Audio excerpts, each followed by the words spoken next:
So what we've talked about so far is a structure that looks like this. We have a linked list, which has a series of nodes, which are made up of cargo and a next value. And that next value points to the next item, or next node in the actual list. This is what we call a singly linked list. It's not the only type of linked list. In fact, there are many other types. Well, just briefly to go over, give a quick overview, there's also something called a doubly linked list. And as you might surmise, it looks very similar with one small difference. A doubly linked list doesn't just keep track of the next value. So it has the next value, which points to the next node, of course. We like to break this off, kind of something like this. But it also has a previous. And that one, for the head, will point to null, of course.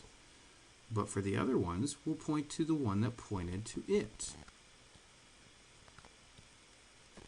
What this allows us to do is set up a system where we can actually communicate back and forth. We can go up and down the line.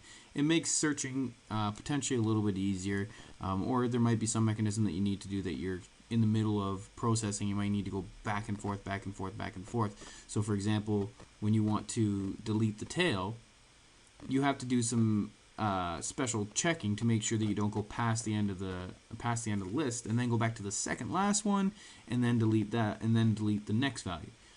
But the problem is you need to do some special if checking to make sure you don't get too far. Well, if you had a doubly linked list, you could just go to the end, take a step back, and then delete that node. You wouldn't have to worry about it anymore. With doubly linked lists, it does make certain things like insertions and deletions a little bit more complex, because you have to make sure that all your arrows are pointing to the right location. So for example, if I want to insert a new one here, this guy would point here, and this guy would point here. Where does he point? Well, he points down there, and he points down there. So you have to make sure that, and then those connections go away. You have to do double the amount of connections. And there is one last one, I'll just get rid of all this stuff, called a Circly linked list. Circly, yeah, I don't think it's really a word, but that's what it's called. Circly linked list. And I'm just going to draw 3 nodes, just to make a point.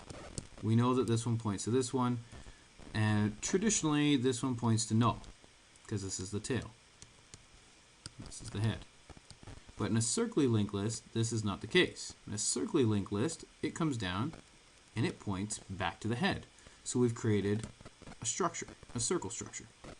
So there is no real end. There is still a tail designate, but it really has a lot less meaning at this point. So you have to be very careful, but this does allow you to loop back around back to the beginning, and again, depending on whether you need that data. So that is the other forms of linked lists that are really important at this point. There are others, but that's all that matters.